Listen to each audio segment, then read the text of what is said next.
Right, our next session, practical application of audit reporting, and as you are aware, this is a 15% weightage of your syllabus, and my intention today is not to discuss the basic theory because we have already done some webinars in the previous batch, as well as you can go and watch the BL5 webinars on basic theory of audit reporting.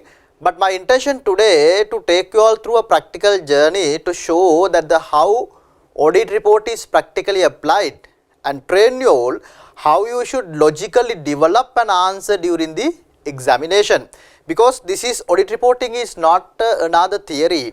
It is how the matters that you gathered during the auditing process and how it is to be concluded and how it is going to be reported to the shareholders. So therefore, this is purely a practical application. So if you can remember, in our section, audit reporting section in our syllabus, audit reporting section in your syllabus, evaluating audit evidence and audit reporting, this is 15% of weightage in the syllabus, and also there will be definite questions, there is no doubt about that. I will show you the past paper analysis which I have done for the ZL1 previous examinations as well as the pilot and the mock examination paper. So 15% definitely would come, there is no doubt about that. 15% means 15% weightage, but the number of marks it vary from 12, 13, 15, sometime maybe 18, sometime 20, we don't know. So if you look at this particular section, basically you can see what are the items included in this section is the number 1, audit report, where we discuss about the basic elements or the format of the audit report, right. So this is, we are talking mainly standard number SLA US 700. So this testing of the format of the audit report at the examination of CL1 advanced audit and assurance is not that popular, because this is the format of the audit report, this is the basic theory of the audit report which you should aware. It is not an application, but to know about the practical application of the auditor's report, so you need to have proper understanding what is the format of the audit report, right. And number 2 is the key audit matters. So this is the second important one, key audit matters. This is SLA US 701, right. And number 3, modification to the audit report, modification to the audit report,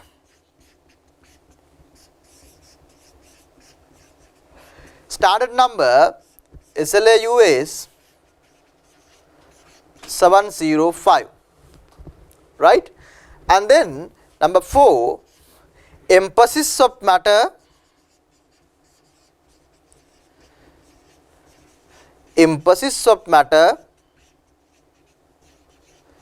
and other matter, right. This is SLA US 706, right.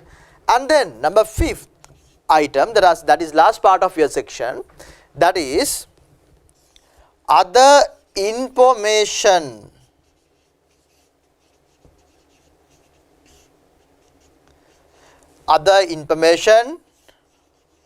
contained in annual report of the company. Now today we will see an annual report.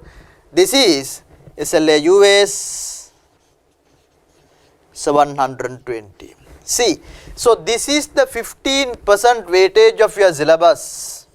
I hope that now we are getting close for the examination and you have a well understanding of all these 5 areas now. If not, so let us to summarize the theory and then to see how these principles are practically applied. More than that, at the examination, as you are aware, the examination question paper is a practical case scenario is given. So knowing the theoretical aspect that you have learned in all these 5 areas, you need to logically develop an answer. It is not a matter of remembering the theory or the memorizing the theory and writing an answer. It is not the case of the advanced audit and assurance.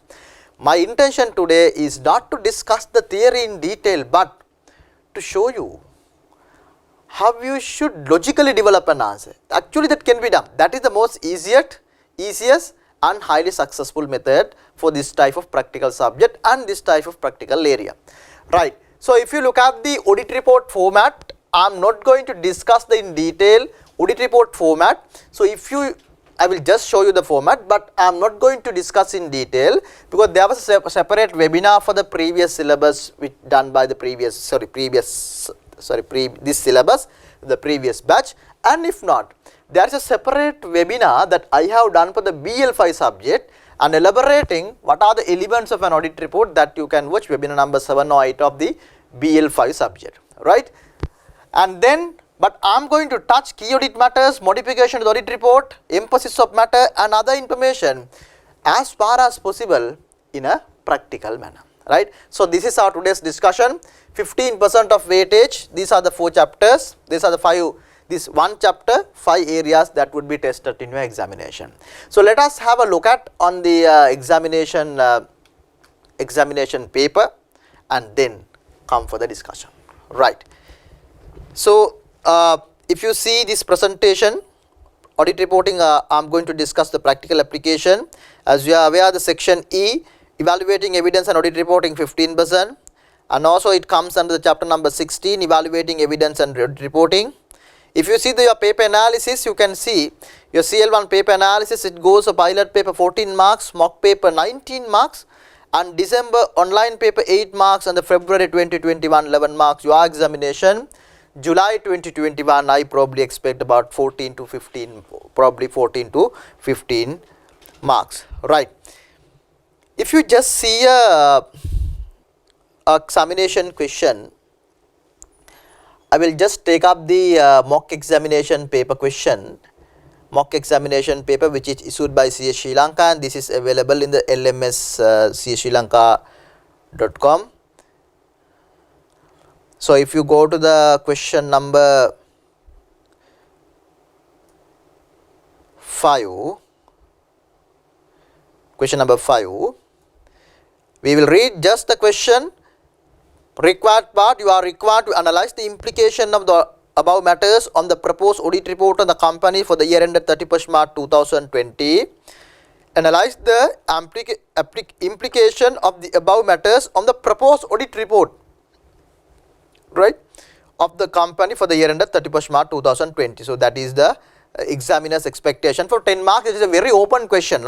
So, it is a very open question. So, you should exactly know, and you should have a practice. You should have practice what to write, because not to write too much of information, and what are the points that you need to write in this type of question. So, I am going to discuss this question taking a little long time at the end of this session. So, for you to show you that how you should approach the question. Shall we quickly read this question? So, you are the manager in charge of the audit of Mathura Teas PLC. The company has been in the business of local purchase and export of made tea. The draft finance statement prepared by the company for the year ended 31st March 2020 shows a profit of rupees 280 million. The audit of the finance statement of the company for the year ended 31st March 2020 is nearing completion. The overall materiality, performance materiality and trivial materiality are 28 million, 21 million and 1.4 million respectively. The following issues were brought to your attention by the senior in charge of the audit. Al-Wahir tea based in Syria is one of the main customers of the company. Sales of Al-Wahir represent 38% of the total sales of the company. Sales to this customer has completely stopped during the last quarter of the financial year. Upon inquiry, it was informed that this customer has closed down the business due to the trade restriction imposed in the country. The amount due from Al-Wahir Teas as at 31st March 2020 was Rs 235 million.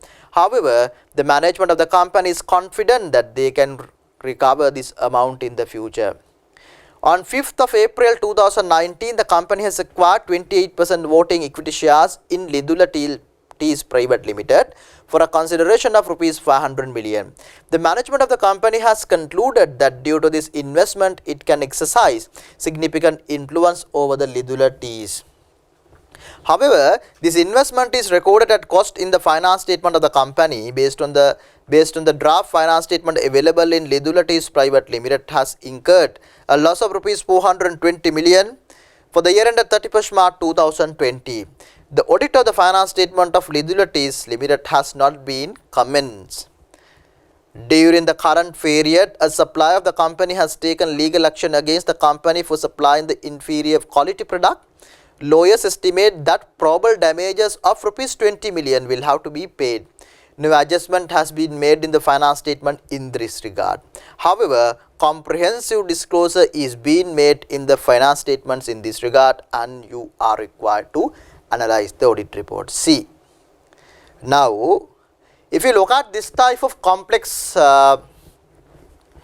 case scenario, now if you look at the board, you in your learning outcome of your syllabus, you have to learn the audit report format, key audit matters, modification, emphasis of matter and other information.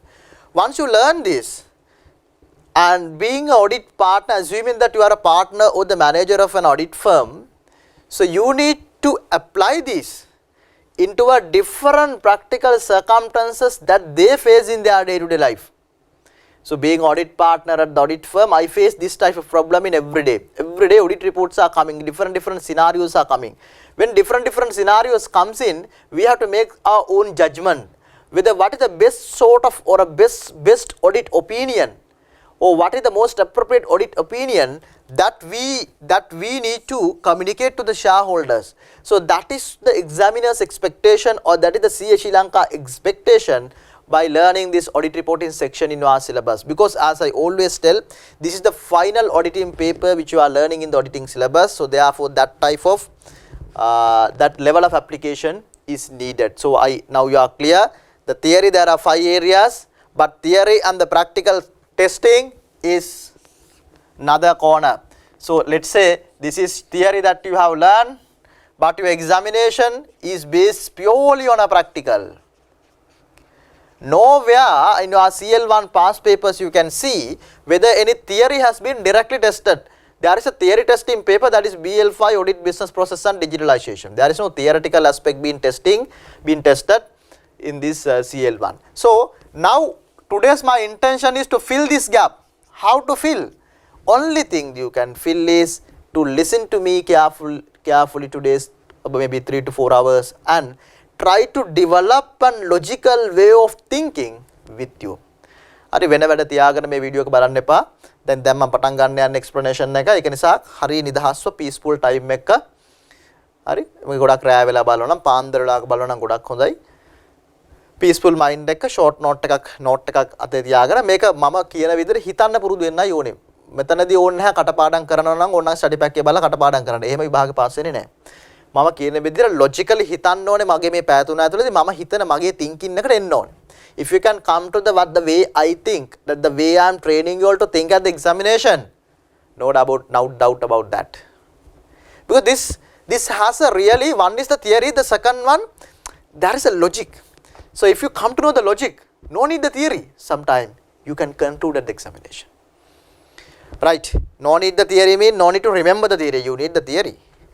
Right, so now let's go to the discussion. What my intention is to start from here and come to these 4 on a practical way of analysis. Right.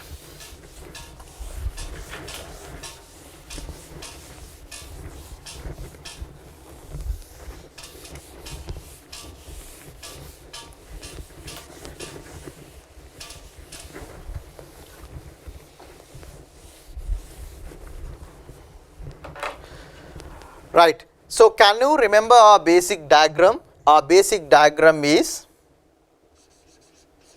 management prepare the finance statement and give it to the shareholders, right? But shareholders do not trust the management, so therefore shareholder goes and appoint a third party person called chartered accountant to look here. I don't believe this management prepared finance statement. Can you come and check this finance statement and give me an audit report?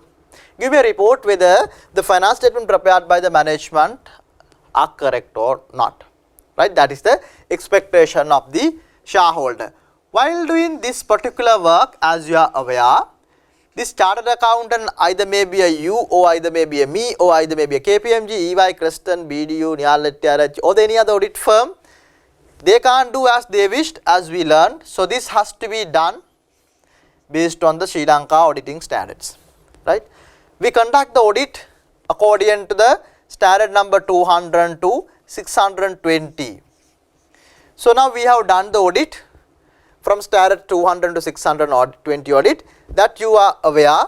So what are the key steps of auditing? So we agree the terms.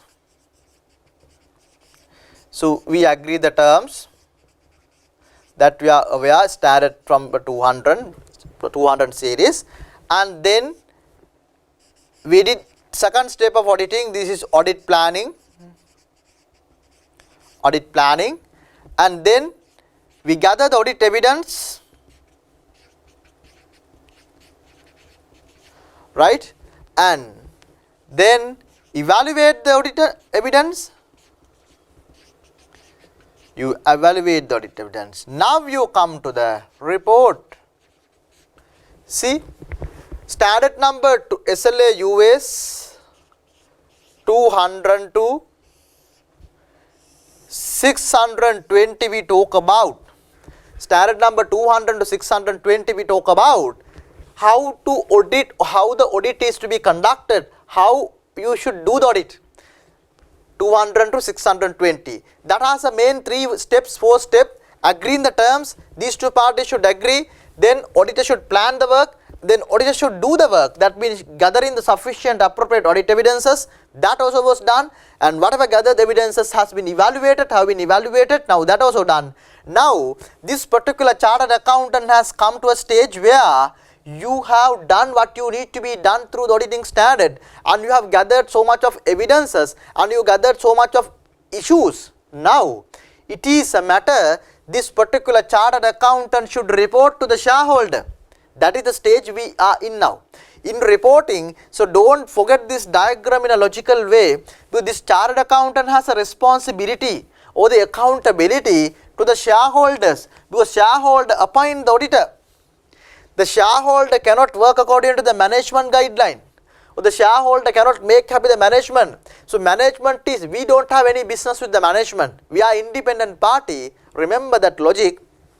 We are accountable to the shareholders to communicate that the finance statement prepared by the management do not contain material misstatement or do contain material misstatement. So in arriving that conclusion, you need to figure out all the issues that are available or that you have discovered during the auditing flow. Alright, it's clear? So that I just told you the process, otherwise you will think how we came into this stage. Right, now by giving this, now we are coming to the audit report. Right, audit report has to be given by the chartered accountant using SLA US 700, 701, 705, 706 mainly, or 720.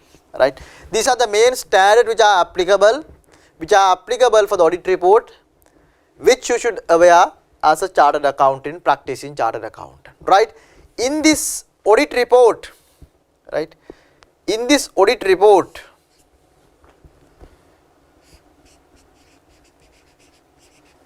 format of the audit report.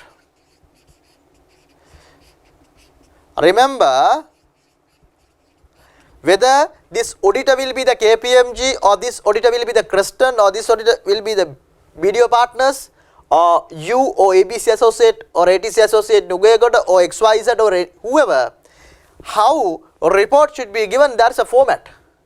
So I cannot prepare a report in my own and give it to shareholders. There is a format, standard format. So all need to follow the standard format. This standard format has 13 elements.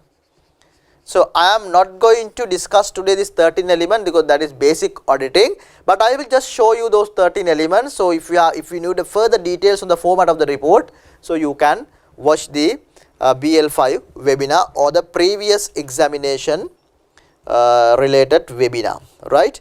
And I have downloaded an annual report from the Colombo Stock Exchange CSC.lk. You also can download CSC.lk, and if you go there, all the public companies annual reports are available. You can download any of the company that you like. I have downloaded a simple audit report for you all to show that, right? So if you see in this annual report, this is called annual report, which are presented to the stakeholders. So this annual report contains financial, non-financial both. So if you see this content of this annual report, you can see there are a lot of information, company highlight, chairman's review, director's profile, management discussion, likewise though so many things are there. But when it come to, you can see here, when it come to this moment, starting from here, just see this one, right? See up to this point. So page number 43 to 79, we are talking about 43 to 46 is independent auditor's report, and after that the finance statement which are prepared by the management. So therefore I will tell you, so there is another standard 720 applicable for other information, but remember this we are talking of the auditing process only on these pages. One is audit report and other finance statement, right? We will go to the page number 43, the where the audit report comes into the place.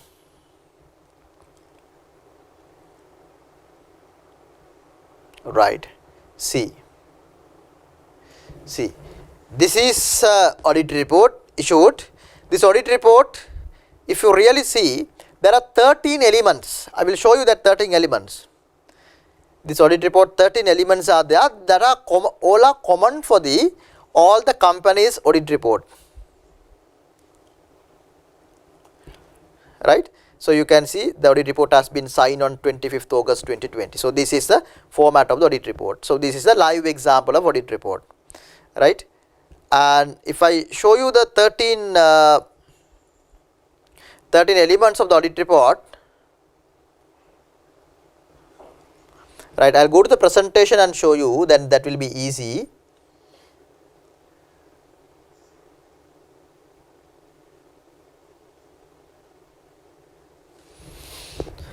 Right. See, this is a specimen audit report format. I will just highlight you.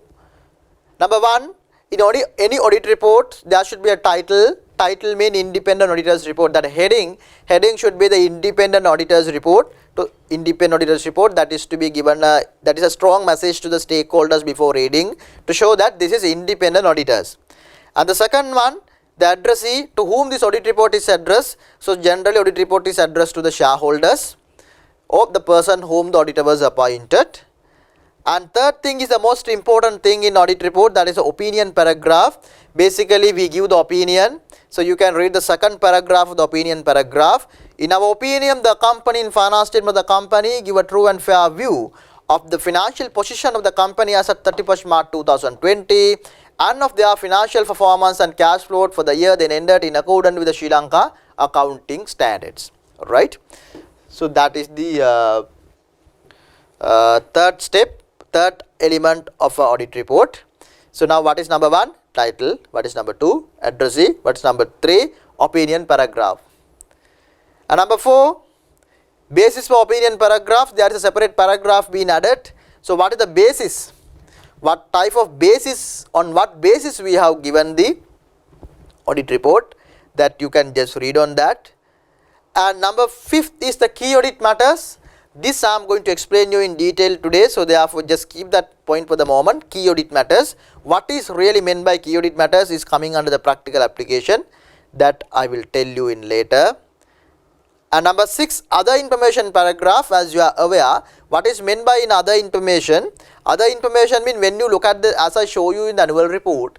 In the annual report, there are finance statement as well as there are some other information like chairman's report and the financial highlights, sustainability report, CSR report. All those are called other information.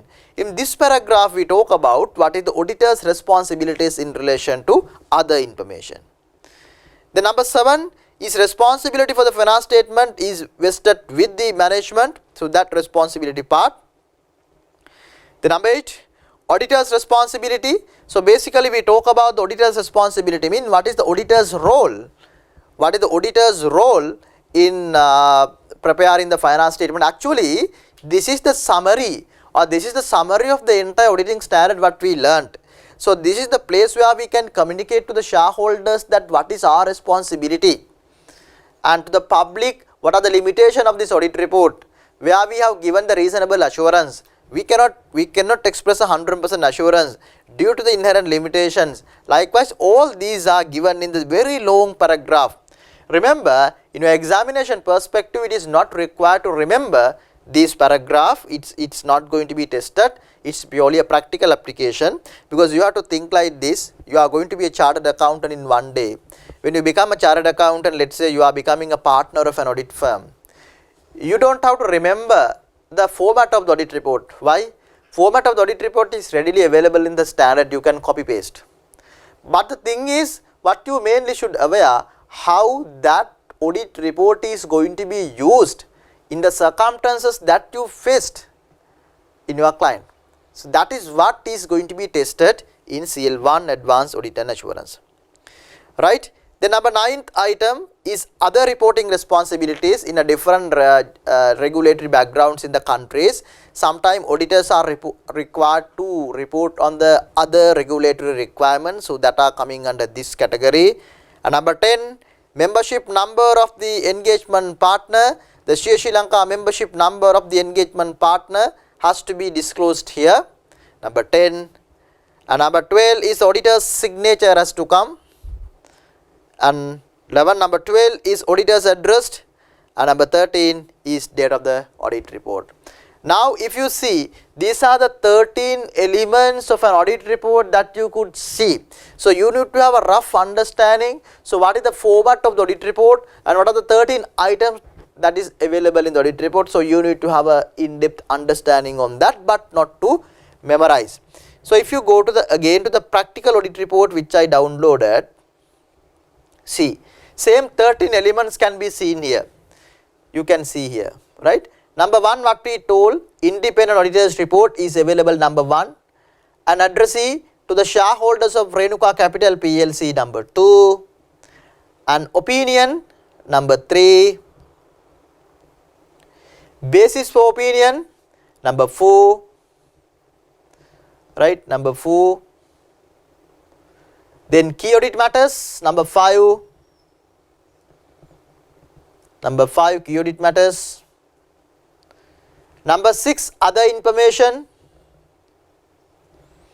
Number 7, responsibilities of management and those charged with governance. Number 7. And number 8, auditor's responsibilities for the audit of the finance statement. Number 8. Same thing. Number 8. And number 9, audit on the other legal and regulatory requirements. Number 9. Sri Lanka membership number is to be given, that is number 10th. Auditor's signature, number 11th. Right, auditor's signature, and auditor's address, number 12th, and the date is number 13. You see, it's nicely the format that is given in the presentation extracted from the auditing standard, and now I show you the practical audit report. Exactly 13 item has come in same way, right? So therefore, so you need to have a rough understanding what are the 13 items. Actually what you really want to do is you should memorize and tell. Audit report එකේ තියෙන්න ඕන item 13 මොකක්ද? Item 13 මතකෙන් කියන්න පුළුවන් වෙන්න ඕනේ. මොනවාද item 13 මතකෙන්? Shall we close the eyes and try to memorize? Close the eyes, please. Please be genuine and be genuine and be honest and close the eyes. So what are the elements of an audit report? If you can tell, memorize yourself. Number 1, title should be there. Address should be there, opinion should be there, then basis for the opinion should be there, number 4, and number 5, key audit matters, number 6, other information, number 7, management responsibility, number 8, auditor responsibility, and number 9, regulatory requirements, number 10, membership number, number 11 signature, number 12 address, and number 13th date.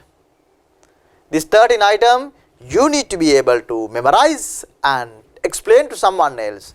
These are the key elements of an audit report. So actually my today's intention was not to discuss the format of the audit report, but I just wanted to show you how easy to remember the format of the audit report, right?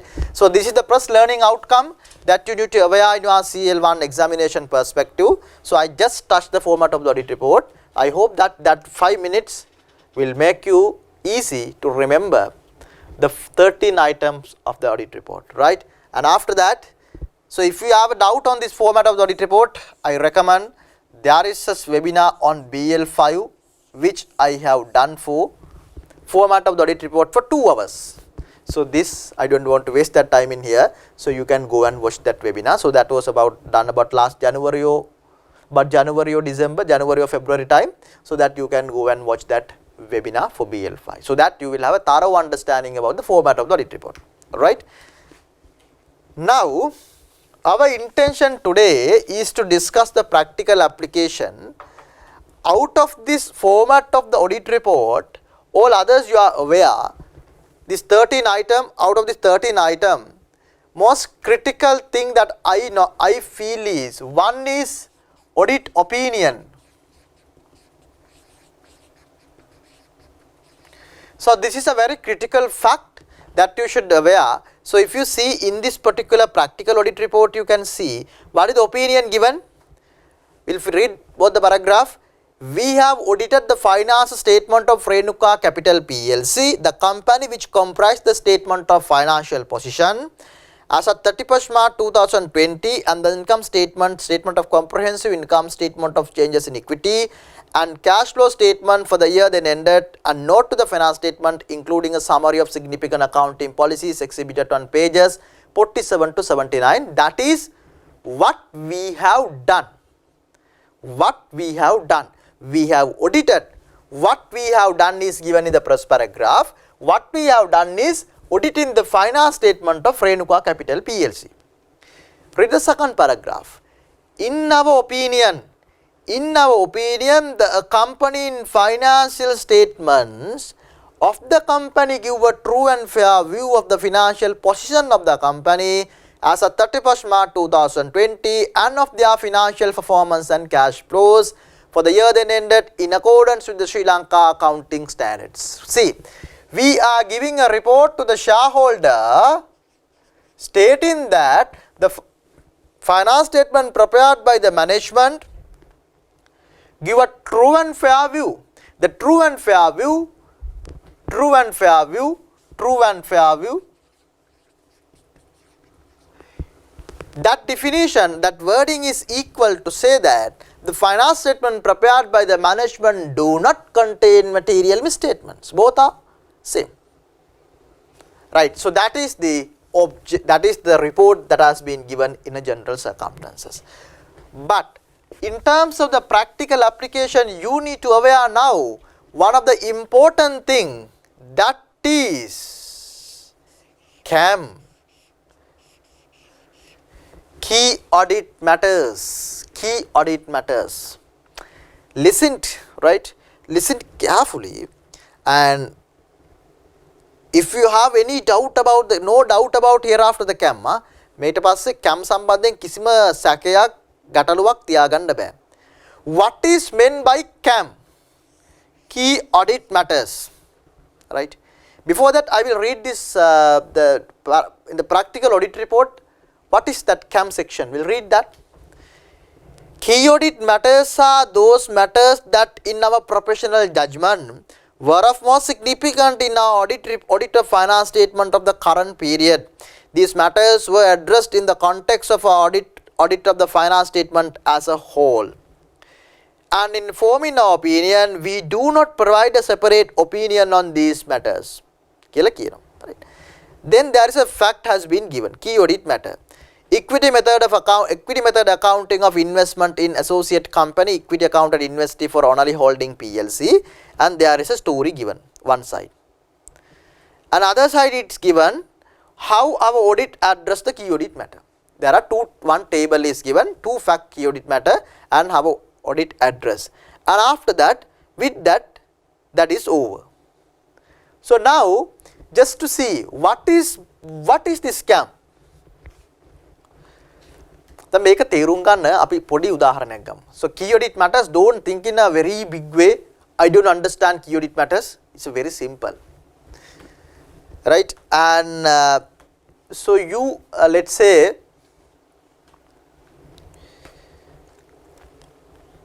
your company asks, let's say you are a marketing guy, and your company asks to go to Anuradhapura district. So you go to the Anuradhapura district and go for a, let's say you are into the steel industry. යකඩ විකුණන නැත්නම් අපි යකඩ හදලා විකුණන කම්පැනියක් කියමු, steel company, and you are a marketing manager or a marketing executive, and you have been asked by your marketing manager, go to Anuradhapura district and select some hardwares in the Anuradhapura district and see whether what are the problems, whether our product is there, or what are the problems that is available in the Anuradhapura district. Hardware වල. හරිද? Right. Then on a marketing guy, now the marketing guy goes to the Anuradhapura and then he stayed in a hotel and he goes to the hardwares on next day, and so many hardwares, he asks the question and he look at it whether this product is available, what they manufacture, and so on, and he's asking, and he found that yes, our product is available and no problem at all. There are some issues, items are not delivered properly on time and all, there are some issues, but there are no significant issues to believe that your products are not being sold in Anuradhapura district. Right, that is your conclusion. Your conclusion is there are no significant issues to address because your all products have been sold in the Anuradhapura district. That is your conclusion. Now you come to Colombo and you meet your marketing manager and say, sir, that I went to Anuradhapura and I stayed for 5 days and I visited all these locations, but no significant issues for me to report. With the marketing fellow will be happy. The marketing manager happy with it. ඇයි දවස් 5ක hotel එකක ඉන්න සල්ලි දීලා එතකොට මෙයා ගිහිල්ලා දවස් 5ක් චෙක් කරලා අවිලා ගෙන මොකුත් ප්‍රශ්නයක් නැහැ කියලා. But the marketing person is going to be happy? No. Why? If when someone say no problem, no significant problem, that is one answer can be given. Let's say the marketing guy tell like that, there are some issues, I notice some issues, but I check all those, but final my conclusion is it is resolved and no issues there, no impact to the company. එකපාරටම ඇවිල්ලා conclusion එක කියනවට වඩා එකපාරටම ඇවිල්ලා අපි conclusion එක කියනවා no issues at all. එහෙම කියන්නත් පුළුවන්. එහෙම නැත්නම් කියන්න පුළුවන් I noticed some issues, but I checked those things and finally no issues. පොඩි සරල උදාහරණයක් මම මේක කිව්වේ මේ key audit matters තේරුම් ගන්න. හරිද? ලොකුවට හිතන්න එපා key audit matters. Key audit matters කියන්නේ මොකක්ද? අපිට කියන්න පුළුවන් කෙලින්ම no issues, no significant issues. Destination is same, no issues. No significant issues is destination. Directly you can say no issues. Other way you can say issues there, significant issues there, but we checked, then finally we come to the no issues. See, rather we directly tell that no issues. What we are going to tell now, what issues were there during the audit, but we checked those things, finally no issues. Answer is same. If you understand my marketing example, marketing guy is communicating to the marketing manager Marketing manager is not going to accept that immediately, no issues, because he is not happy. Similarly, remember, this particular chartered accountant comes and tell to the shareholders no issues of the company. Don't you think that there is a communication gap? Don't you think that there is something lacking in the reporting? Don't you think that? මොනරි අඩුපාඩුවක් දකින්නේ නැද්ද? මේ ඔඩිටින් profession එක පටන් ගත්ත දවසේ ඉඳන් 1970 ගණන් 80 ගණන් 90 ගණන් 2000 මේ හැමදාම ඔඩිට් රිපෝට් එක මෙහෙම තමයි තිබ්බේ. This is direct reporting. But when it come to 2015 to 2017, IASB, International Audit and Assurance Standard Board, thought about that this lacking. There is a lacking part. That lacking is not that ultimate conclusion is same. That is not going to change. But the way we are communication, we have to enhance the information, credibility of the information that we are communicating to the shareholders. So therefore, IASB thought, look at in this way, rather we communicate the direct conclusion. We will tell a positive, we will give a positive conclusion to the shareholders. We will tell to the shareholders what were the most significant matters. What were the significant matters that we addressed during the audit? The significant matters we addressed during the audit, but our conclusion is no issues. There were some significant issues. We performed the audit procedures and we came to a satisfaction that that issue has been resolved and no material misstatement in the financial statement. තේරුණාද? අපි logic එකට ආවේ. What is the logic? The logic is this particular chartered accountant end of the day communicate to the shareholder, this finance statement prepared by the management do not contain material misstatement. That is the end of the day objective. While communicating that shareholder, we are going to give a value addition to the shareholder. Look here, shareholder, what happened? We check this finance statement. While checking, these issues came up. While checking, these issues came up. Then we address specifically this issue. අපි audit එක පටන් ගන්නකොට මෙන්න මේ ප්‍රශ්න ටික ආවා. හැබැයි අපි මේ issues ටික specifically address කරා. අපි address කරාට පස්සේ අපි material misstatement එකක් දැක්කේ නැහැ. Therefore, remember, key audit matters is not a negative issue. Key audit matters is a part of the audit report on every listed company. Only the PLC's company or the listed companies, public companies, these key audit matters are mandatory. What is meant by key audit matter? The key audit matter mean, now I am coming to the definition. Out of the significant matters that you notice during the audit, what you think most significant that you should communicate to the shareholder.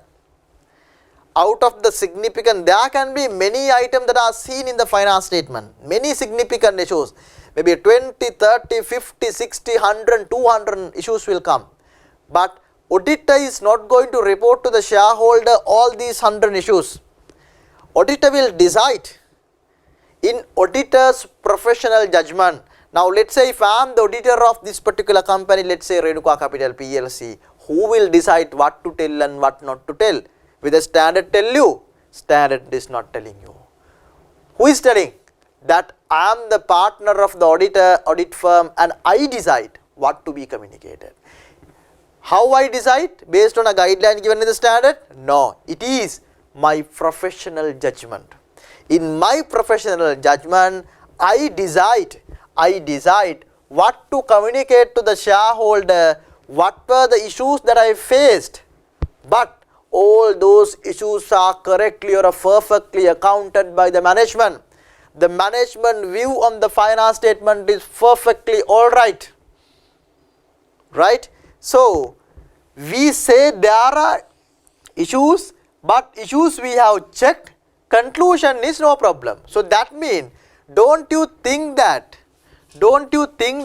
rather communicating in this way, blindly, the communicating in this way, the shareholder has a real meaning of the audit report. That is why key audit matters have come into this world in 2018. It has come to Sri Lanka in 2019. That is why it came up, because if you are to give a more logical answer, more logical reading to the shareholder, this will be a much better option. So therefore, don't get confused in the theory. So key audit matters are part of the every listed company, and it is actually a very good thing for the company. Key audit matters are not that we are negatively commenting to the shareholder, right? දැන් අපි මොනවා හරි ප්‍රශ්නයක් දැක්කහම මේ විතර මොනවා හරි ප්‍රශ්නයක් දැක්කහම ඒක නොකිය ඉන්නවට අපි ප්‍රශ්නයක් දකිනවා ඒ ප්‍රශ්නෙත් අපි පරීක්ෂා කරලා අපි නොකිය ඉන්නවා ඊට වඩා පරීක්ෂා කරලා අපි හැපි නිසා නොකිය ඉන්නවා ඊට වඩා හොඳ නැද්ද මේක අර පොසිටිව් ක්‍රිටිසිසම් එක පැත්තෙන් අපි ප්‍රශ්නයක් තියෙනවා ඒ ප්‍රශ්නේ චෙක් කරනවා අපි ප්‍රශ්නකුත් නැහැ අපි අර නොකිය ඉන්නවට වඩා අපි කියනවා ප්‍රශ්නයක් තියෙනවා ප්‍රශ්නේ චෙක් කරා හැබැයි ප්‍රශ්නේ අවසානයේදී බලපෑමක් නැහැ. See how nice. Auditor report key audit matters in the financial statements. The key audit matters in the finance statement. What is the wording? Key audit matters. Rather than say issues, key audit matters. What are the key matters that you address during the audit? What were the key matters that you had to face during the audit? That is called key audit matters. It may be a property, plant and equipment valuation. It could be a legal case. It could be a subsequent event or anything. Now, since you got the logic of key audit matters, remember key audit matters is part of the audit report. Huh? So now in this key audit matters, right, basically this key audit matters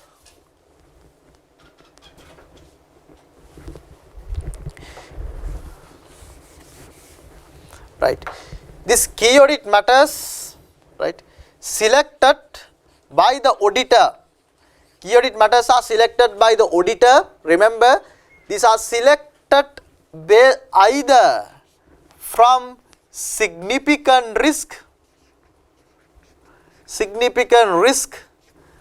in the finance statement, or the significant management judgments,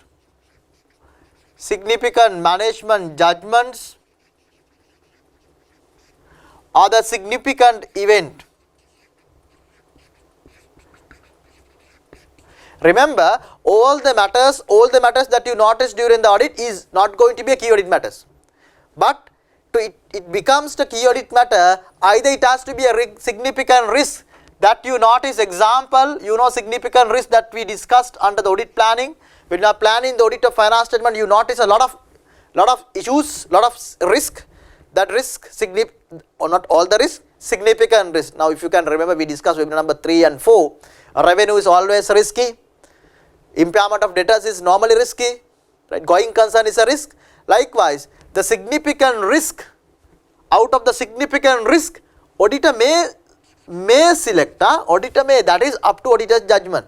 And then significant management judgment, in the financial statement, when the management prepare the finance statement, if they have used significant management judgments arriving at the conclusion, then auditor may select that as a key audit matter. Let's say example, property valuation. In some property valuation, judgments are involved. Actuarial valuation, judgments are involved. Depreciation, judgments are involved. Deferred tax recognition, judgments are involved.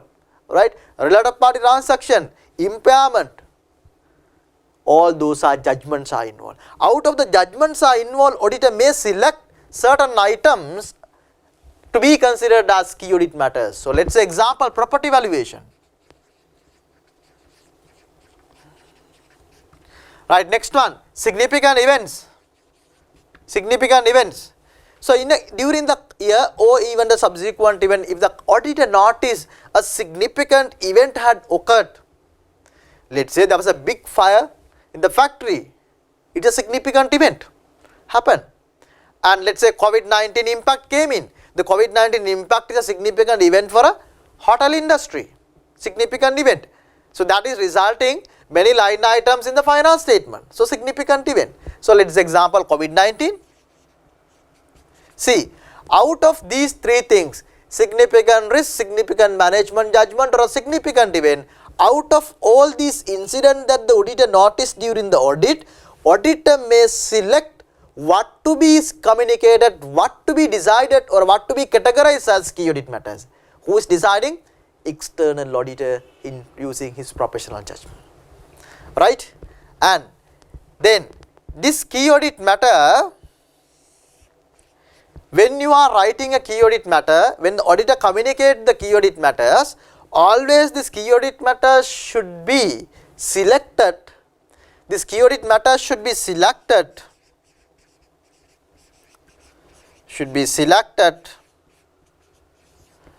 out of matters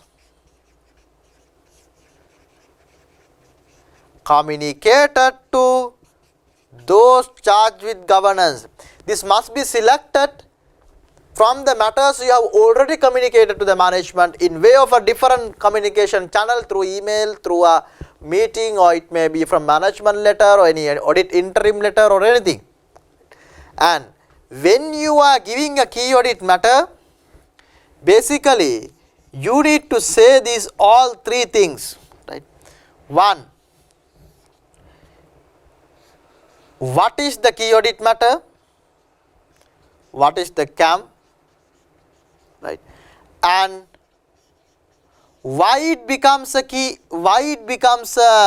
audit matter? The reason must be given, because I told you every matter cannot be a key audit matter. Why it becomes a key audit matter, and right, how you addressed. Third thing, you have to say how you addressed during the audit. So all three matters must be communicated. Now what I wanted to highlight in this 10 minutes, the key audit matters is actually, this is a positive sign of the finance statement.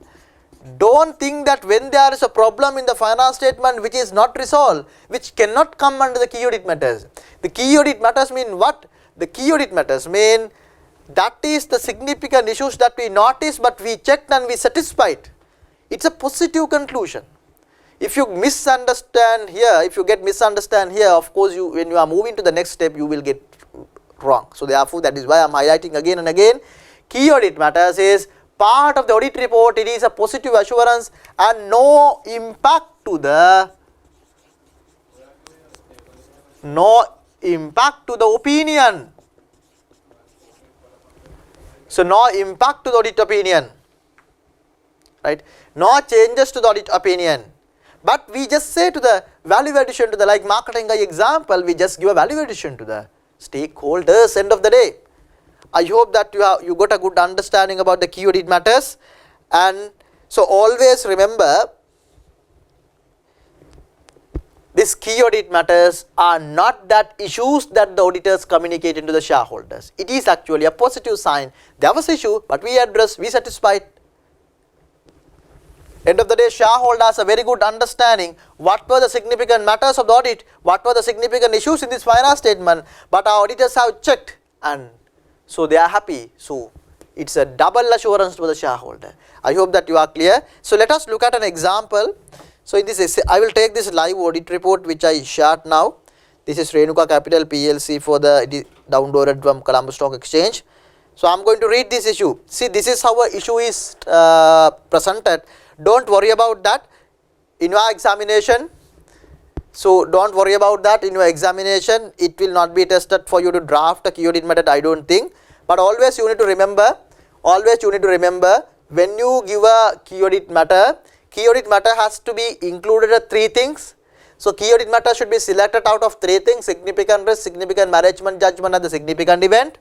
And when you report a key audit matter, always it has to be three things. One thing is what is key audit matter, and then why it becomes a key audit matter and how it was addressed. Let us look at this practical example. We will read this key audit matter. Equity method of accounting of investment in associate company, equity accounted investee only holding PLC. So that means this auditor has identified equity method of accounting of investment in associate company, as a significant, either I don't know, it may be a significant risk or the significant management judgment or significant even out of which category that the auditor select on that. අපි කියවලා බලමු මේක. The investment in associate company only holdings PLC has been stated at rupees 940 million based on the equity method of accounting as at 31st March 2020. The carrying value of this investment is derived based on the net asset of the associate company, which in turn was primarily dependent on the fair value of the investment property.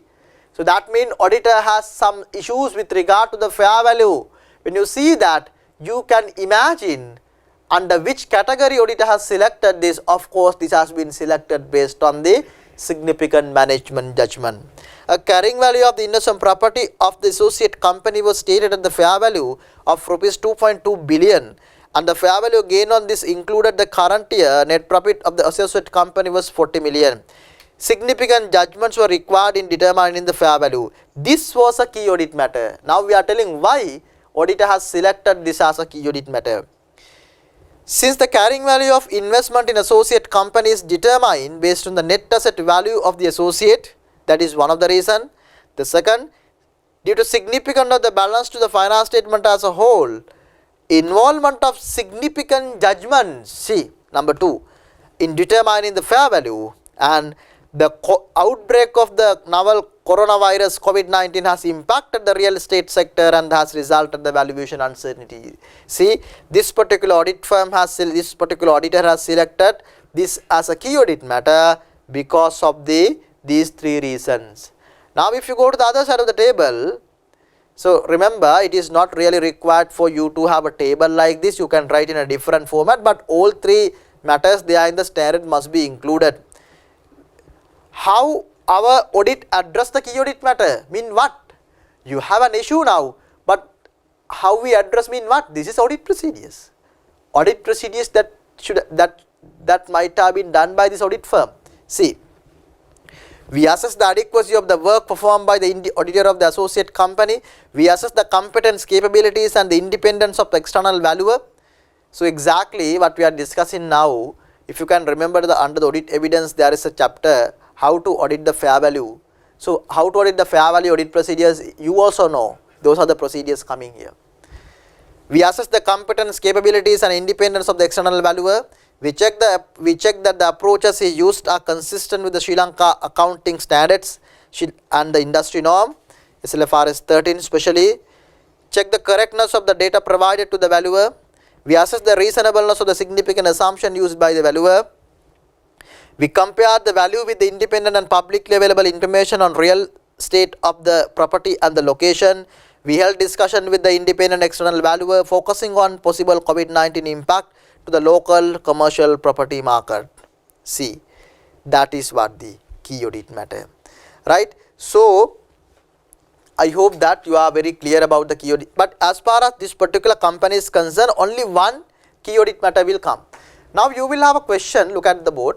You will have a question, in audit, how many key audit matters I can report?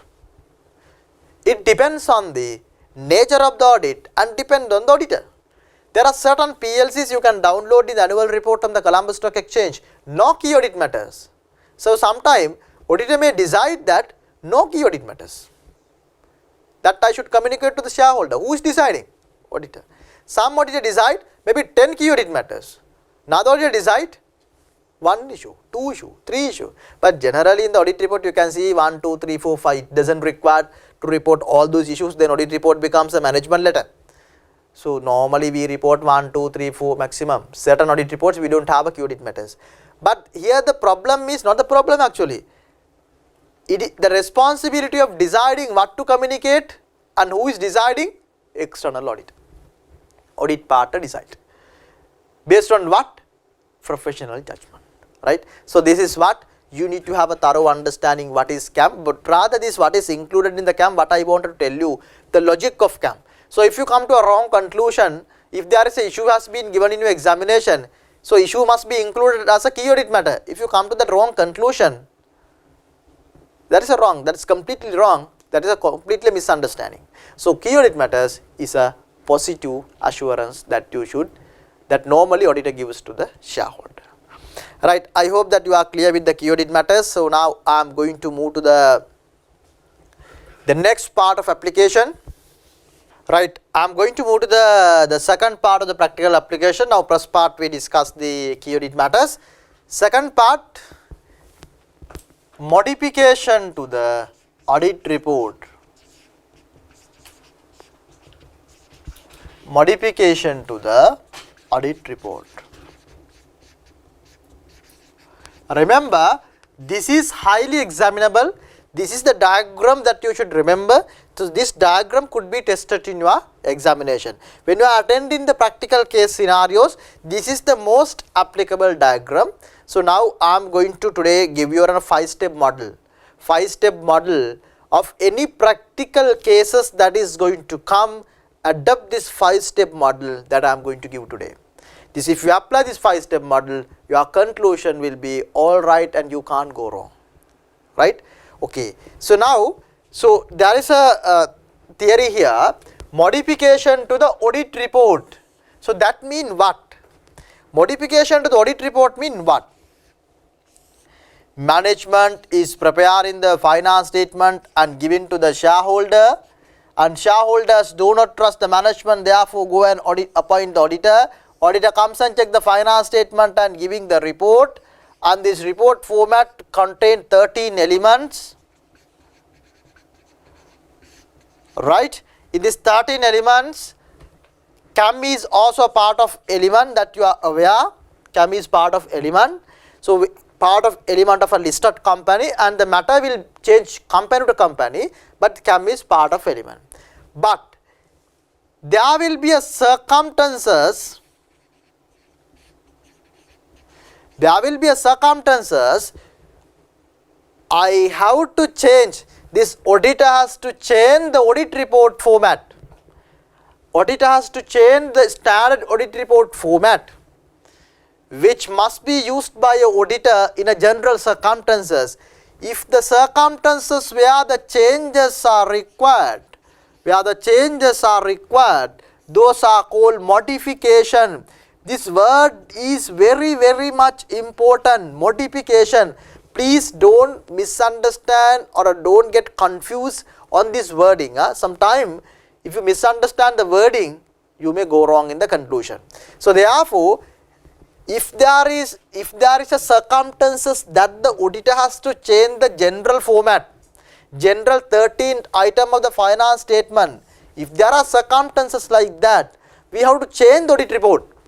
When you are changing the audit report, the technical word that is used is modification.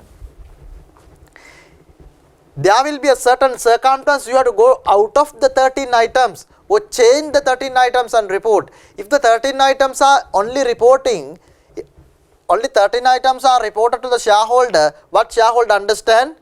No issues that I should make my investment decision. That is the conclusion. But there will be a circumstances that general report has to be changed to communicate an issue to the shareholder. CAM is not an issue. Communicate the issue to the shareholder. So therefore, if there are changes like that, technical word that is called modification. Right? Clear? I am going in a very slow manner and a very logical order. If you don't understand, please stop that. Go back to again to that 10-15 minutes back and watch and come. Because end of this session you will realize the way I came up, how it is going to useful for your examination. Right. So now this is called modification. Now the thing is, you need to have a understanding modification mean changes. It could be to the report. It could be to the opinion. This is generally students will go wrong. Auditors are doing changes to the report. It could be either opinion paragraph or other part. It could be either opinion part or the other part. If you see this audit report, see, changes could be done in this practical audit report. You can change this entire report some other places. But most importantly, this first paragraph opinion, the second paragraph, in our opinion, the accompanying finance statement of the company give a true and fair view. So there are circumstances which affect the opinion and there are circumstances which affect the other part of the audit report. But at the examination, you need to be really vigilant on that. විභාගයේදී අහන්නේ report එකට change එකක්ද opinion change එකක්ද? If you make a mistake, finished. Right? If you go to a question, just to show you a question, let's say mock paper, what is the required? Analyze the implication to the above matters to the proposed audit report. It's not the opinion, it's the entire audit report. And if you go to the pilot paper,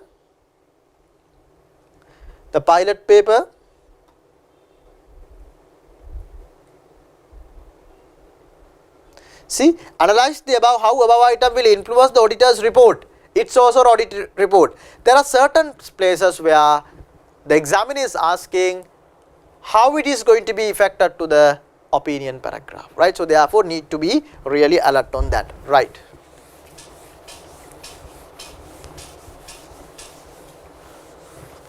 Right, modification to the audit report, I divide into two. One, modification to the opinion.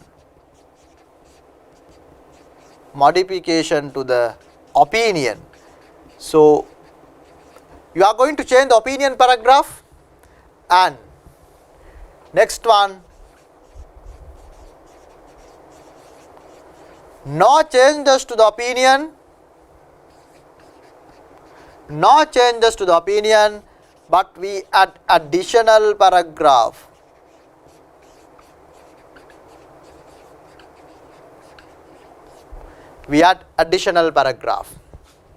Right? There are two situations. One is modification to the opinion and no modification to the opinion, but additional paragraph are being added to the audit report. Right? In modification to the audit report, basically we have two circumstances where generally how modification to the opinion would come. Listen carefully. If there are misstatement in the finance statement,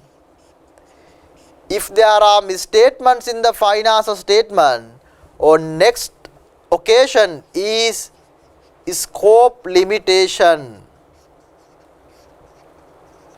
Now you may be wondering, what is the difference between the misstatement or a scope limitation? The misstatement and the scope limitation.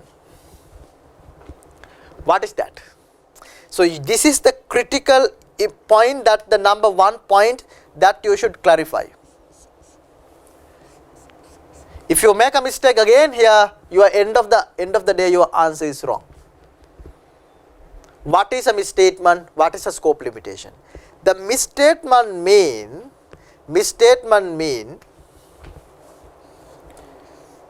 when you are auditing the finance statement, come and check this finance statement. If you are sure about this is not correct in line with the accounting standard, it is a misstatement. Let's say in this finance statement it says the fair value of investment property,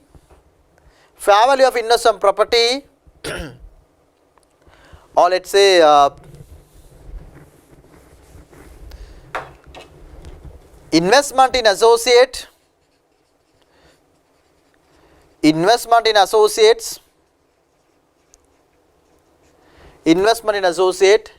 should be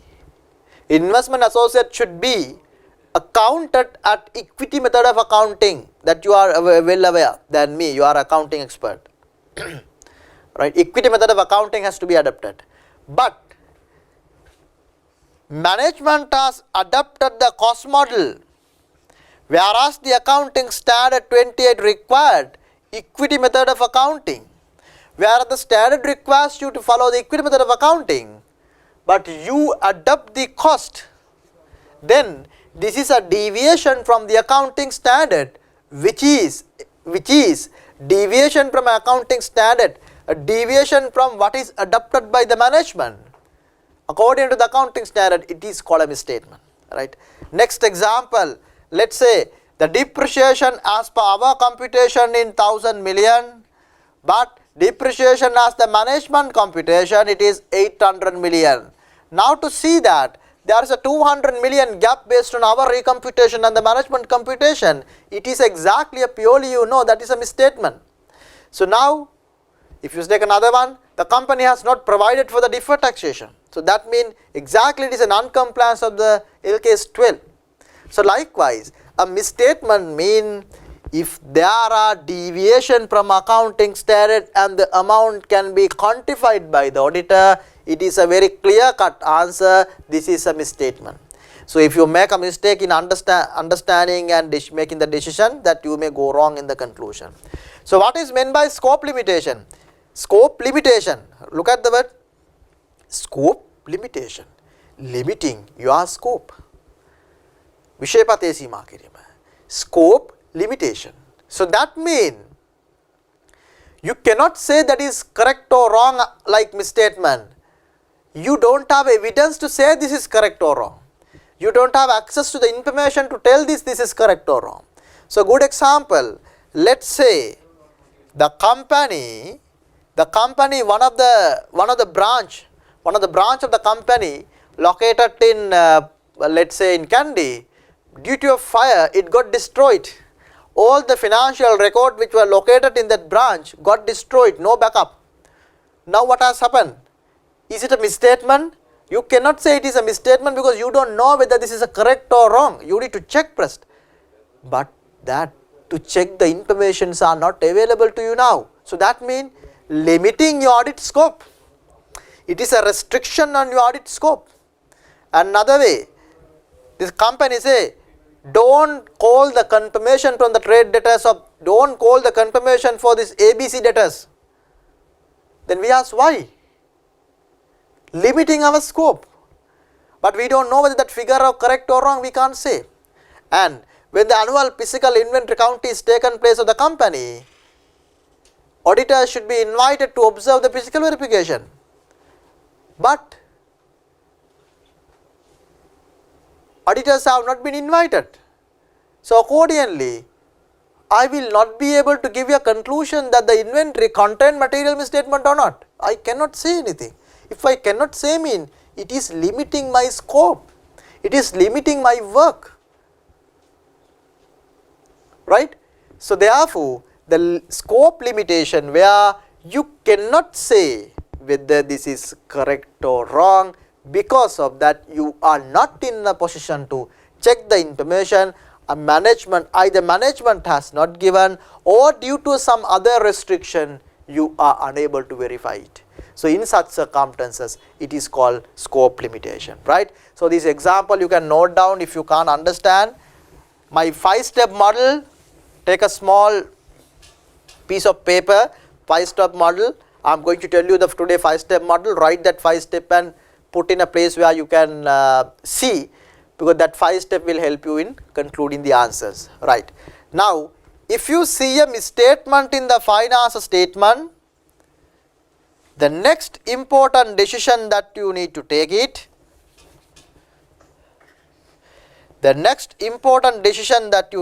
is whether this misstatement is material. Whether this statement is material. The second one, whether such misstatement is material and pervasive.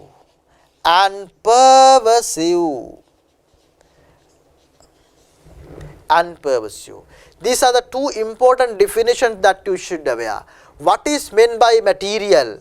I am not going to explain this in detail. I hope that you watch my webinar number 3 with regard to the audit planning, where I explain the audit material in detail.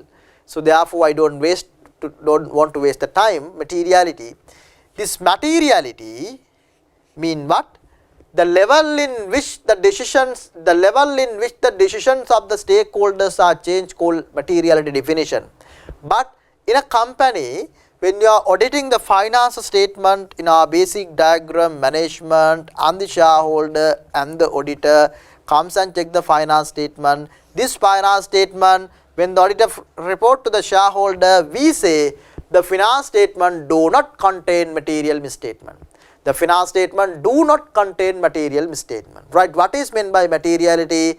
Auditor doesn't say this is 100% free. 100% free from misstatement, we never say. Since we cannot say the 100%, so we cannot check the 100%, we never say 100% free. So therefore, we decide a threshold, that is the level of the decisions of the shareholders are changed. That level is called audit materiality. So general audit materiality has to be decided given the due perspective, looking at the perspective of the shareholder. In a practical audit firms, practical auditors cannot look at cannot understand the each and every shareholder's thinking. So there is something called rule of thumb. According to the rule of thumb, you decide the material. For example, we say profit before tax, PBT into 5% is your materiality. Let's say for a profit making company. So in that case, if the profit is 1000 million into 5% mean 50 million is your overall material level. 50 million is your overall material level. So now, what is meant by material here? If there are misstatement of the finance statement, which are material, if such misstatement is material, let's say in that example, the depreciation that according to our computation is 200 million. But as per the management computation, the depreciation is 120 million. Now you have a 80 million misstatement. Right? You have a 80 million misstatement. Now to see that this 80 million coming under the misstatement, whether it is material. Of course, yes. It is exceeding the 50 million. It is exceeding the 50 million. Mean our material level is 50 million, right? Your misstatement is 80 million. So therefore, it is above the material level. We call it is material. Clear? Right. Now the second thing is, see, second scenario is material and pervasive. So this is the critical aspect or a critical decision that you need to make, right? Pervasive.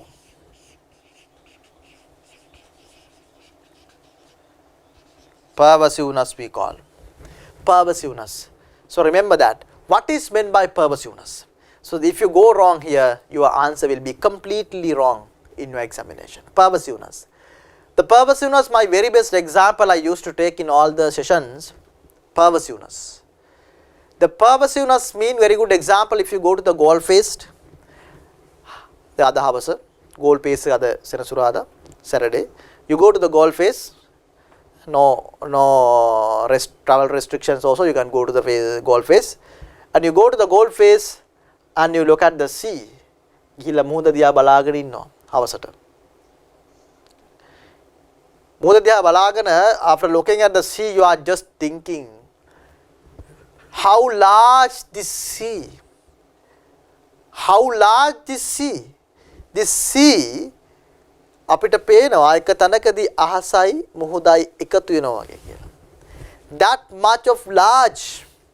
You cannot measure the sea. That much of large. If someone asks from me, what is the meaning of the pervasiveness? Pervasiveness means something like a sea. Impact is very large. When you see the finance statement, impact is very large. That means it affects into the all over the places. Now let's say the person is having a cancer, right? This cancer may be on a small place in a small part of our body. That cancer is only material, because that can be taken off or that can be cured. But if that cancer has gone 70-80% of our body, it is a pervasive effect of the cancer. End of the day, that particular person probably will die soon. Right? So therefore, these two examples I take it in a normal sessions. Pervasiveness is a very large impact. So don't follow the definition given in the standard. Only definition will not make your sense. What is meant by pervasiveness? If there are issues in the finance statement, there are three definitions. If there are issues in the finance statement, but not confined to one element, not confined to a specific element. In simple way, if there are finance statement, but that is not confined to a specific element, ඒ කියන්නේ finance statement වල ප්‍රශ්න තියෙනවා. මේ ප්‍රශ්නේ debtors වලත් තියෙනවා, inventory වලත් තියෙනවා, creditors වලත් තියෙනවා, PP වලත් තියෙනවා, cash වලත් තියෙනවා, deferred tax එකත් තියෙනවා, revenue තියෙනවා, expenses තියෙනවා. It affect into many line item of the finance statement. It affect into the many line item in a simple way to remember. Many line items.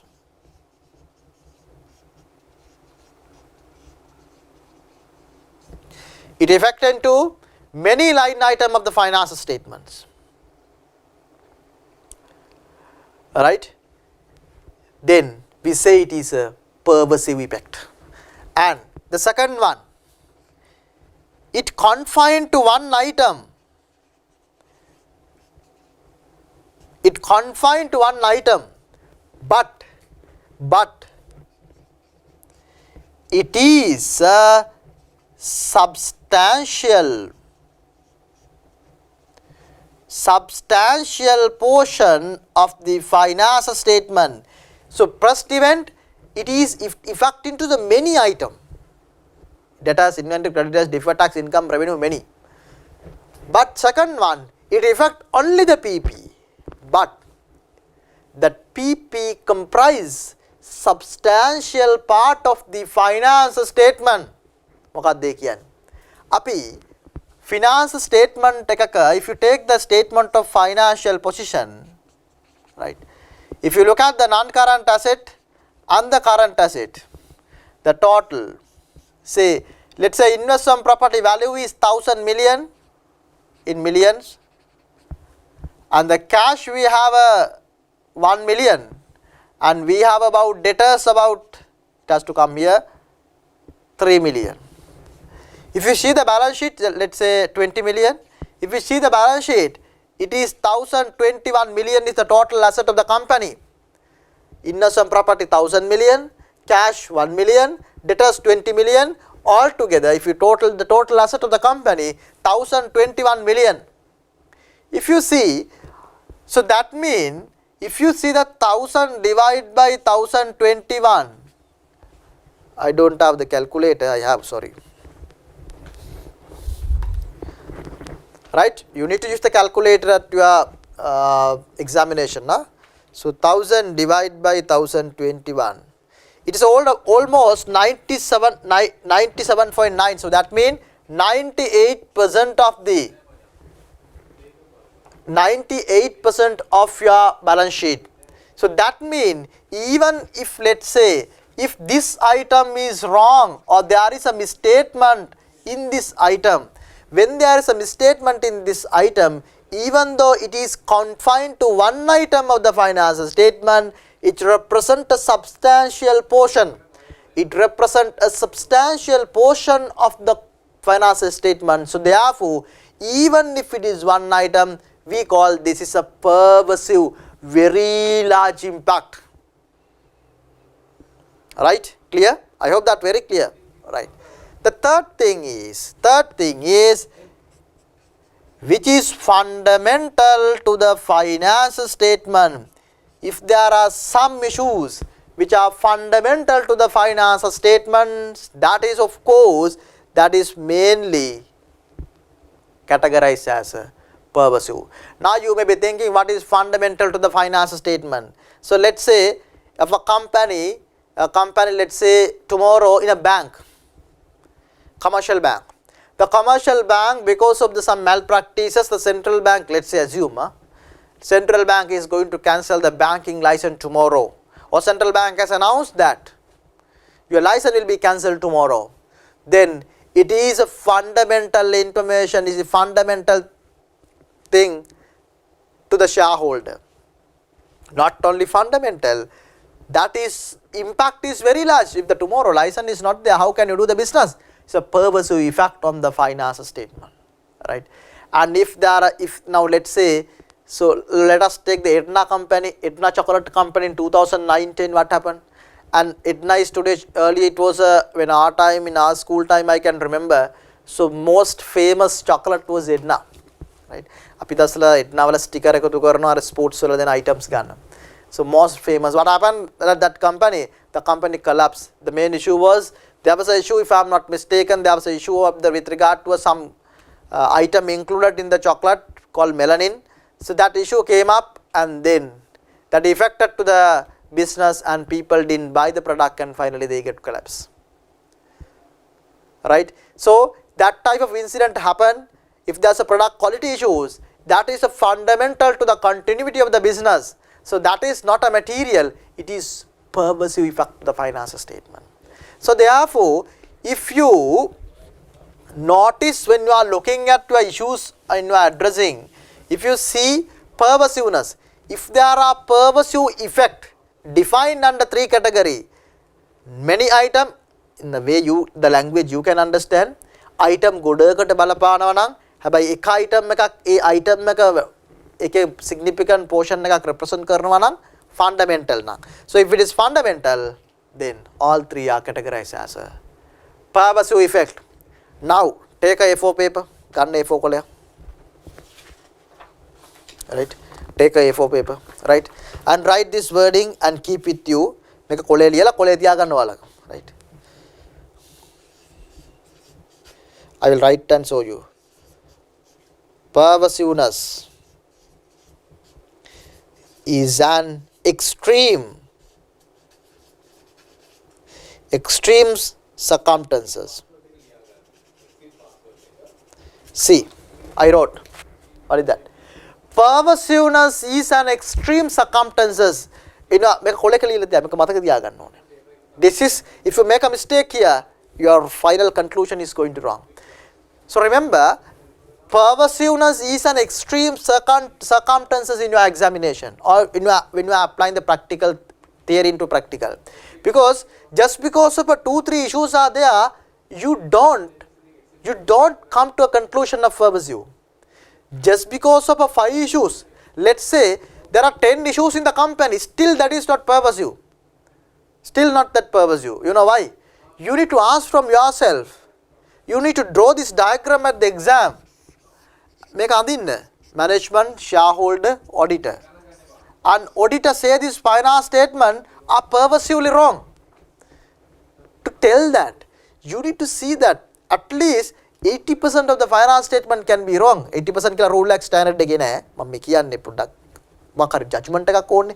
70 to 80% finance statement වැරදි නම් අපිට කියන්න පුළුවන් මේක වැරදි කියලා. Pervasive effect එකක් කියලා. Right? So you cannot come to an immediate conclusion just because of 2-3 issues are there, it is pervasive. Not like that. It is not pervasive. To tell you the pervasiveness is an extreme circumstances in audit of finance statement. It's a very extreme circumstances. It doesn't happen in all ways. When you give an pervasive mean that finance statement finished. After that, shareholder don't look at even. Let's say there are 20 items. Out of the 10 items are wrong, but still it could be only material. You cannot come to a conclusion that the entire finance statements are wrong. So therefore, please write this in a paper and put in a place where you study. පාඩම් කරනවා නම් මේ කොලේ ගහලා තියාගන්න. Pervasiveness is an extreme circumstances. I don't come to a immediate conclusion. I don't come to an immediate conclusion. Why I am highlighting this much? I know these are the points you will go wrong. Right, okay. So now we know the pervasiveness in well. So if there are misstatement in the finance statement, if it is material, type of opinion we give call qualified. සමහර අයට කිව්වම qualified opinion එකක් දෙනවා කියලා හොඳයිනේ sir. ඇයි qualified කියලා කියන්නේ? ඉතින් හොඳ qualified නේ. Qualified කියලා කියන්නේ හොඳයිනේ. No. As per the auditing terminology, qualified is not a good opinion. Then if material and pervasive, we give misstatement the adverse opinion. Remember, this is material, this is pervasive. No, material and pervasive. And then under the scope limitation, if it is material, we come to a conclusion that is qualified, right? And material and pervasive,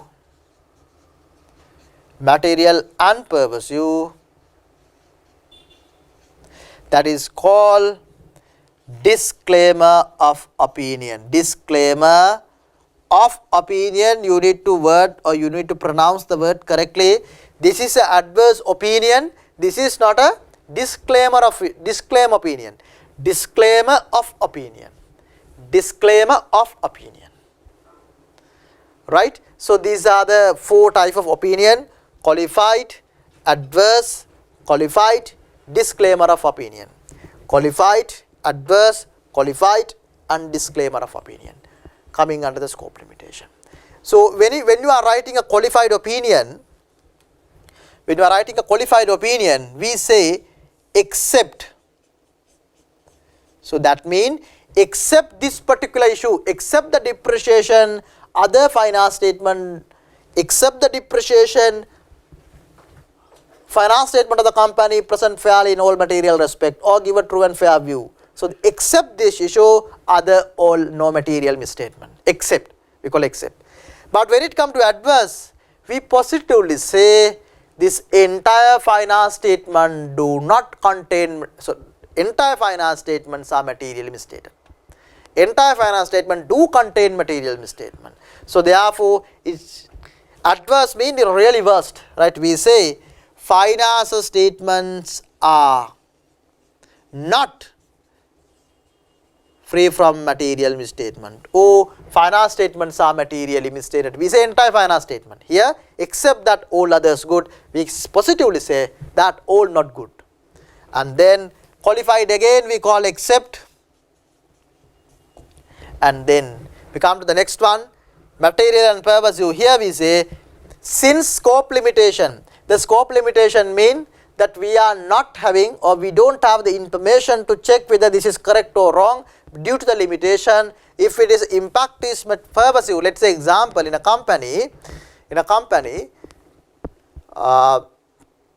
entire finance department of the company got fired and no records at all, only except one branch, all others are not there. Then the impact is very pervasive to the finance statement, and then we give a disclaimer of opinion. The disclaimer of opinion we say, here we positively say finance statements are not good, but here we say we cannot express an opinion. We cannot say whether good or bad. We cannot express it. We cannot express an opinion.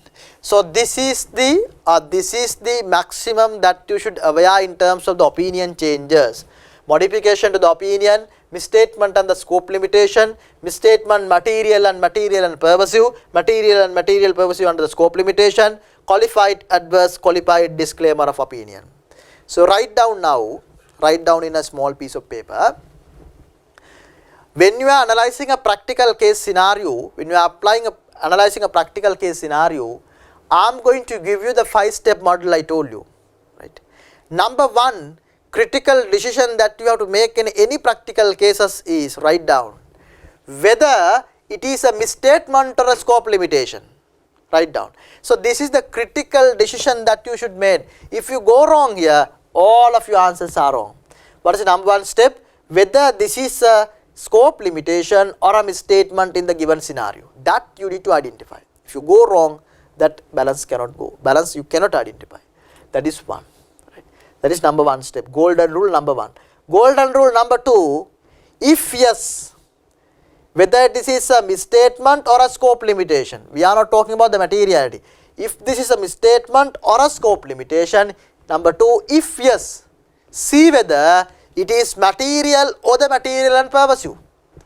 If yes, see whether it is material or the material and pervasive. Right? If material, treat accordingly. If material and pervasive, treat accordingly. So the second step. Right? So now we discuss the two key rules. One is identify this, then identify this. That is this is number 1 and this is number 2. Right. I hope that you are clear. So now I am moving to the other side of the audit report part. That is, I am deleting the pervasiveness again.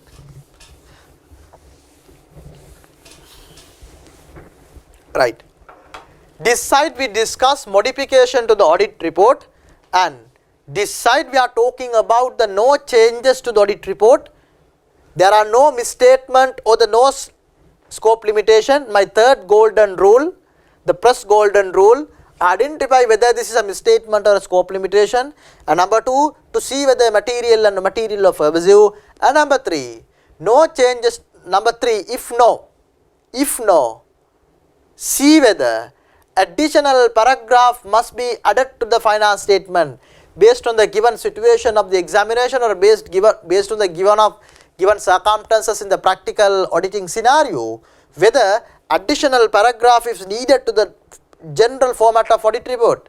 In addition to the 13 items that are given in the audit report, whether I should add the additional paragraph. That is the next decision. So in arriving at that decision, there are 2 paragraphs in theory. One thing is called emphasis of matter. Remember, emphasis of matter, and other one is other matter. Remember that emphasis of matter and other matter paragraph are additional paragraph where no change to the opinion. It doesn't say the misstatement, it doesn't say the scope limitation, it doesn't say material, it doesn't say pervasive. No issue. This side, third element, if that is not a misstatement or a scope limitation that you identified in the practical audit, next look at whether it could be treated as emphasis of matter or other matter, or whether you can add an additional paragraph. Right? Now, what are the circumstances the emphasis of matter is added? ඒ කියන්නේ අපි emphasize කරන කාරණයක්. ඇයි අපි emphasize කරන කාරණයක් ගේන්නේ? මොන අවස්ථාවලද emphasize කරන කාරණයක් ගේන්නේ? So there are 2 circumstances as to why you want to bring an emphasis of matter paragraph. That is, if something which is fundamental to the user, right? If something which is fundamental to the user, now you may be thinking, under the pervasiveness also we talk about a fundamental, but which is something fundamental, it is coming under the misstatement or scope limitation. But in addition to that, but that is not a misstatement or a scope limitation, but if the auditor believes that something which is fundamental that the shareholder should aware, and same time this has been disclosed in the finance statement. See, auditor see that whether there is a fundamental issue, that fundamental issue has properly, not an issue actually, fundamental matter which has properly been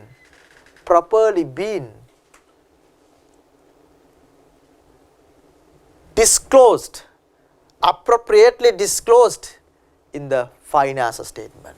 In such circumstances, either this is not a scope limitation or misstatement. In such circumstances, auditor believes that in addition to the 13 paragraph that is there in the auditor's report, auditor add additional paragraph is called emphasis of matter, and add additional paragraph and say like this.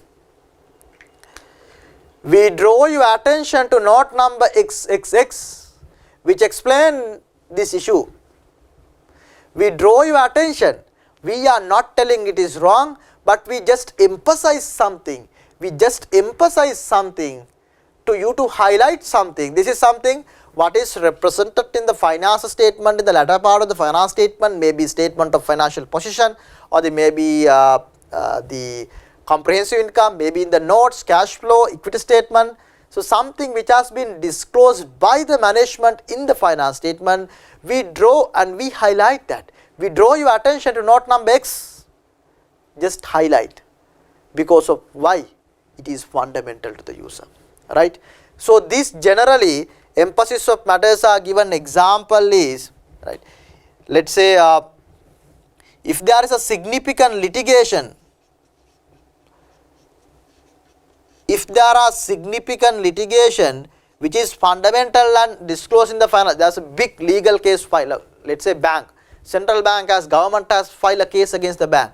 So significant litigation which is fundamental to the user.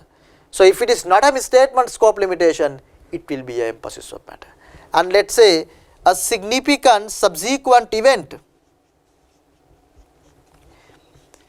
If a significant subsequent event had occurred, in such circumstances also emphasis of matter will be given. A significant subsequent event, not the old subsequent event, or the significant subsequent event.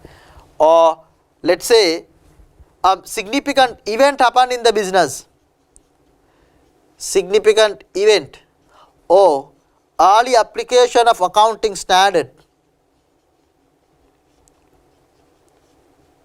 early application of accounting standard. So these are the main four circumstances why or how or where the auditor gives the emphasis of matter in the general circumstances. But there will be a different scenarios in the practical auditing scenario where we need to think of giving emphasis of matter. But it depends on the case, and the auditor's judgment is applied. And always you need to remember the emphasis of matter paragraph has to be a fundamental matter and has to be a disclosed one in the finance statement. These are the four examples. But remember, emphasis of matter is not a substitute for the misstatement and the scope limitation of the financial statement. So this is why I told you, remembering theory is another thing, but now you realized we need to develop the logical answer at the exam. So with my 5-step model, if you go by the logical answer, you will never go wrong, and definitely you can get this entire 15, maybe 15 or 14, 17, whatever the 15 weightage. Right, where the other matter comes in, remember, other matter we talk about with regard to the audit, with regard to the audited scope, with regard to the auditor's report. See, you need to understand these two different things, management, shareholder, auditor. Come and check the finance statement. When you are reporting this auditor to the shareholder, one thing is emphasis of matter can be included, right? Emphasis of matter is included, which is something disclosed in the finance statement, which is fundamental.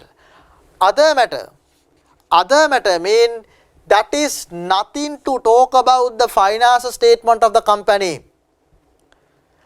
Other matter paragraph, nothing to talk about the finance statement of the company, nothing to talk about whether this is disclosed or not, but it is to talk about with regard to the auditor, let us say KPMG, with regard to the KPMG, if I believe, let us say Creston, now I wanted to communicate something to the shareholder with regard to my audit, my scope or my report, nothing to talk about the finance statement, but it is my work, my scope, my report. If I want to communicate anything, that I will add a other matter paragraph. So very good example is, let's say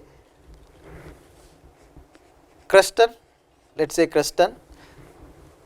Creston is the auditor of 2020, right? But 2019 the company was audited by PwC, let's say the company was audited by PwC. Now when the audit report is given to the shareholders doesn't know who is the auditor, and they are not that much of updating of the company. They know, but they can't, sometimes they may not remember. But if I believe that being a new auditor, I must communicate to the shareholder, I was not the previous auditor, so this is my first audit. So therefore, so this gives an indication regarding the opening balances, right? So if I want to communicate such a thing to the shareholders, that is with regard to not the finance statement, with regard to my work, my audit. So in such circumstances, I will add other matter paragraph to say to the shareholders that this is my first year audit. The previous year audit was done by the PwC. Since it is nothing to talk about the finance statement, I add a other matter paragraph. Clear? So that is a very good example. So generally we can see in the finance statement, right? Right. Another example that I notice even in the past papers. So sometimes same finance statements are prepared for the purpose of US GAAP and UK IAS or Sri Lanka SLFRS. Let's say same finance statements are prepared for the US GAAP currency and the UK IAS or Sri Lanka financial reporting standard. Same set of finance statements are converted into different currencies. And at that time, auditors may be requested, okay, look here, you give audit report to the company. Now we fundamentally give audit report based on the finance statement prepared on the basis of Sri Lanka accounting standard. If required, we can give audit report for these two also. But in such circumstances, the reader will mislead. Why? For same finance statement prepared on 3 currencies, you have given a 3 audit report. Actually, 1 audit report that into 3 different currencies. So that is a confusion of the shareholder. To avoid that confusion, there is no any other way of communicating other than the other matter. So auditor can add another matter paragraph to address that. Right. So these are the basic things that I want to explain on this audit report application up to now, what we discussed. Right. See, now my golden rules. Number 1, when you are looking at the practical case scenario, this is how I practice at the audit firm. So when there is an issue comes, I adopt this 5-step model, then I will never go wrong. Similarly, at the examination, adopt this 5-step model. What is that? 5-step model ke standard එක කොහොමවත් නෑ මම develop කරපු එක. Number 1, to see whether it is a misstatement or a scope limitation is number 1, then you won't go wrong. And number 2, see whether it is material or the material and pervasive. If yes, if it is a misstatement or a scope limitation, if yes, see whether it is material or material pervasive. Number 2. Number 3, see whether if it is not a misstatement or a scope limitation. Number 3, whether additional paragraph is required. This scenario, whether additional paragraph is required or not. So then you need to have understanding to have additional paragraph. It could be either fundamental disclosed in the finance statement or something with regard to the auditors, matters. If no, see whether emphasis of matter or other matter paragraph is required. So 5-step model number 3. And number 4,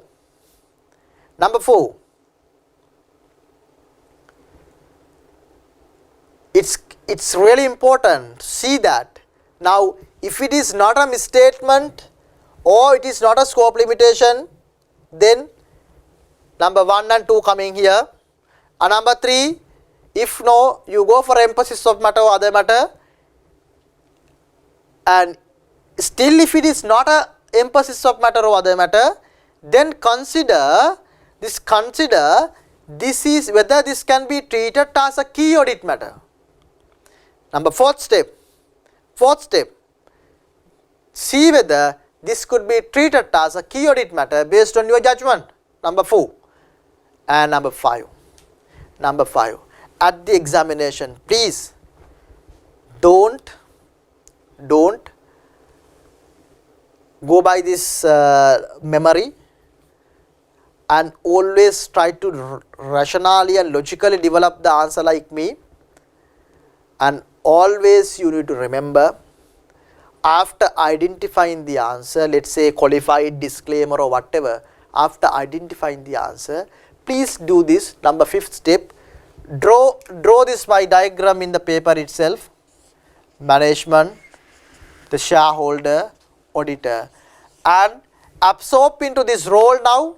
You are auditor, just close the eyes for 2 minutes and think whether as far as the shareholders concerned, go to this seat, now you are in this seat, whether as I am a shareholder, whether this communication is correct or wrong. Rather going through this all these definitions and all that, end of the day, you think as a shareholder the way I am getting communicated, you think as a shareholder, you are a shareholder. If I am the shareholder, because based on that fact what you communicated to me, whether it is meaningful. Close the eyes and think in a little bit a logical way, whether my answer is correct. Just because of the inventory is wrong, I have given adverse opinion. Just because of inventory wrong, you say the finance statement contain material misstatement. So then you go to the shareholder seat and think, is that correct? Is that correct? No, it is not correct. And next one, there is an issue in the depreciation that is material, but you put a emphasis of matter. Is there any meaning? There is no meaning. You go to the shareholder seat. Always at the audit firm, when there is an issue comes to me, I always go to the shareholder seat and think whether this is important information for me. The similar concept I am telling you. 2 minutes, close the eyes at the examination. Please, 5-step model number 5. Think it over whether your conclusion is correct or wrong, and always believe that the immediate answer that comes to your mind in this auditing application, especially this audit reporting, is not correct, right? So now, with that my basic theory explanation is going to over. Now what I am going to do is, now I am going to discuss with you the next the past paper, and then I have to highlight few other clarification, because you know sometime you don't know the difference, sometime you will have a problem whether if the same matter, when the same matter can be emphasis of matter, other matter and key audit matter.